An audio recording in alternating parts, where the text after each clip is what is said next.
said that the game of life is a gamble. However, I believe life is more like poker than shooting dice at the craps table. It takes an eclectic group of skills to navigate rather than just dumb luck. It is a craft that has all the components for a polymath to excel in. I'm your host, Keith, here today to talk to you about the many ways life parallels poker and how you can adapt lessons from the felt in your daily life. I've never dealt poker, but I do have above average knowledge of the game from hanging around the casino and talking to so many gamblers. You're probably familiar with poker basics from movies and TV, or perhaps someone in your family plays. It's one of the most popular card games globally, and it's easy to see why when you think about how much it relates to daily life. There's a lot of crossover between the two. A ton of common poker analogies are commonly used in pop culture and everyday conversation. Have you ever heard someone that can't hide their emotions say that they don't have a good poker face? Or perhaps reference the classic Kenny Rogers tune, The Gambler, singing, "You gotta know when to hold 'em, know when to fold 'em," when they think they should have given up. Both of these poker references relate well to life, so it's easy to see why they are so common. However, after watching a phenomenal class on poker, I began to think more deeply about how analogous life and poker appear to be. A game of poker starts with you sitting down at the table and buying in, or exchanging your cash for poker chips.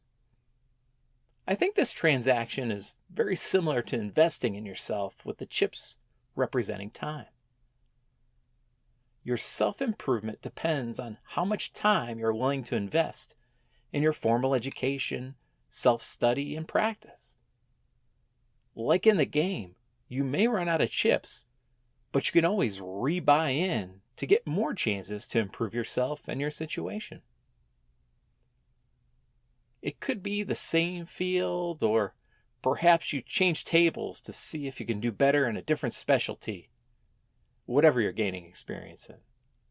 Eventually, you gain enough of it from buying in at various games to thrive wherever you're playing. Unfortunately, there is a limit on our buy-ins. We only have so much time in a day, and on this earth for that matter. We need to risk it wisely to become successful. The ebbs and flows of a poker game are a parallel that everyone can understand. You experience ups and downs in life with both outstanding accomplishments and adversity. The same can be said for the hands dealt to a player. Sometimes the cards are in your favor and nothing can stop your momentum.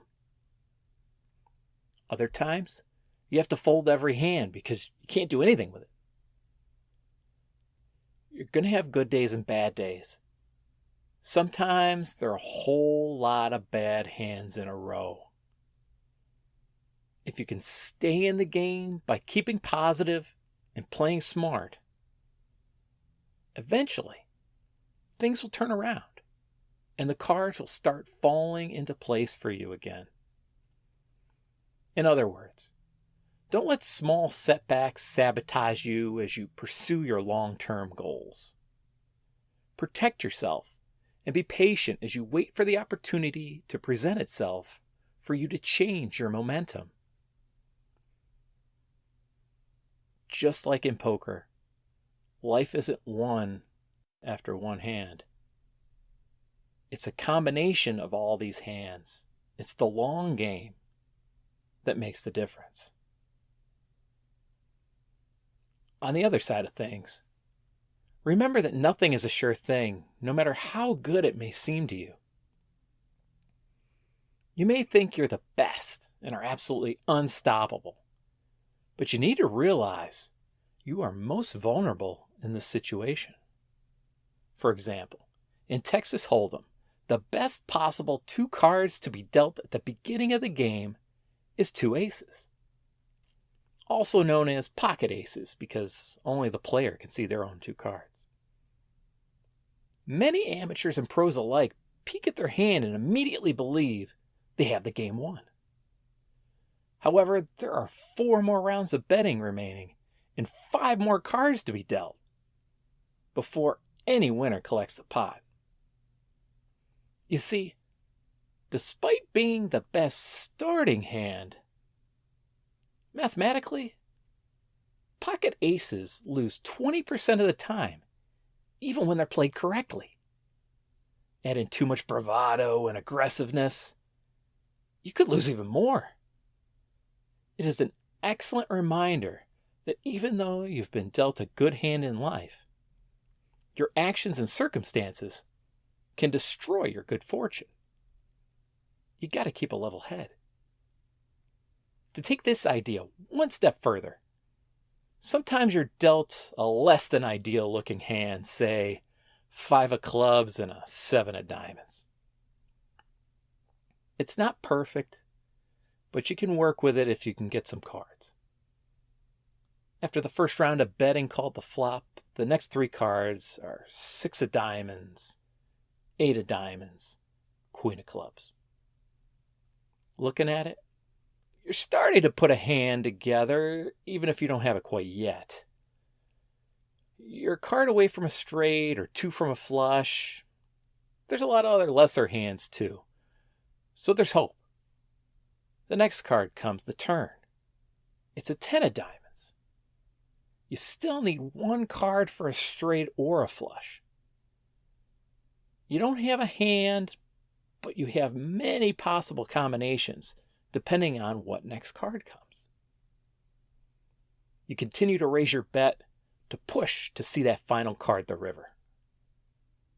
The dealer turns over a 9 of diamonds. You have a straight flush, one of the strongest poker hands. Like in life, we can't choose the cards we are dealt. However, we can take advantage of the opportunities available for us to use, like the 5 community cards, to make our winning hand. Played with skill, the weak hand you started with will beat the pair of aces every time.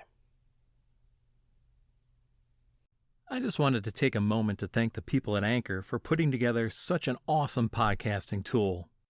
If you haven't heard about Anchor, it's the easiest way to make a podcast. First off, it's free, so you can launch your podcast with no risk at all and at your own pace. With their incredible creation tools, you can record and edit your podcast right from your phone or computer. It couldn't be easier. Not to mention, Anchor will distribute your podcast for you, so you can be heard on all of the major platforms, including Spotify, Apple Podcasts, Google Podcasts, and many, many more. You can even earn money from your podcast with no minimum listenership. It's everything you need to make a podcast in one place. If you've been curious about launching your own podcast, download the free Anchor app or go to anchor.fm to start today. In poker, table image, or how other players see you, is very important. It's how they begin to identify your tells and read when you're bluffing or not. Just like in life, you don't want to be taken advantage of, and you certainly don't want to look like a fool. How do you avoid this? Pay close attention to the image you present to others, including your facial expression, gestures, and habits. They'll make assumptions about you from these things, whether they're accurate or not.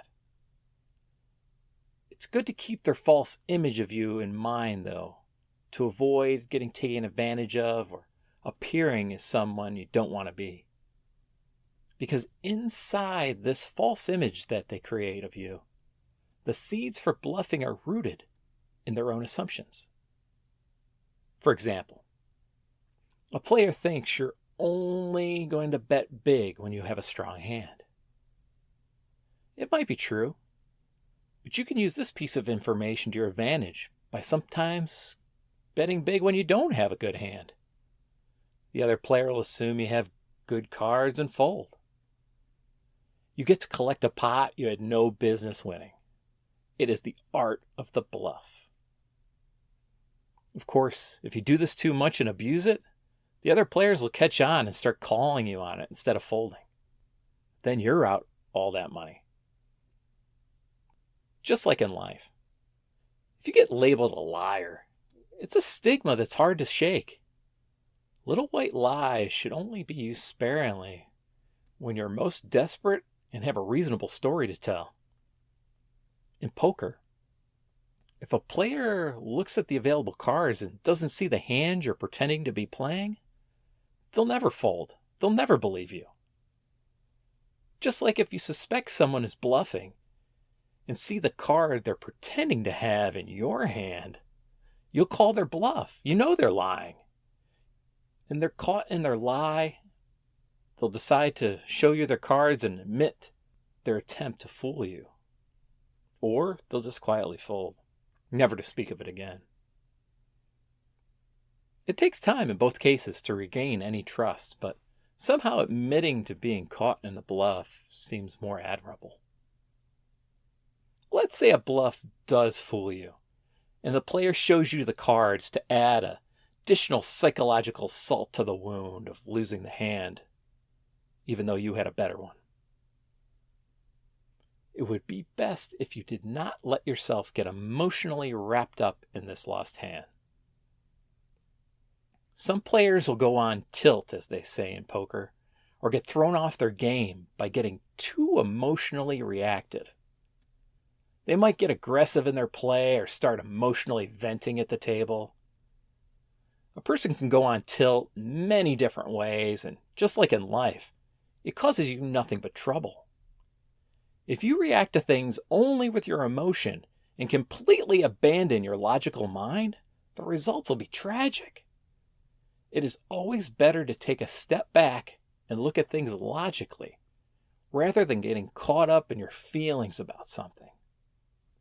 There's nothing wrong with learning from a situation, but you should never let it consume you so much that it destroys the rest of your life, or the rest of your poker game at least.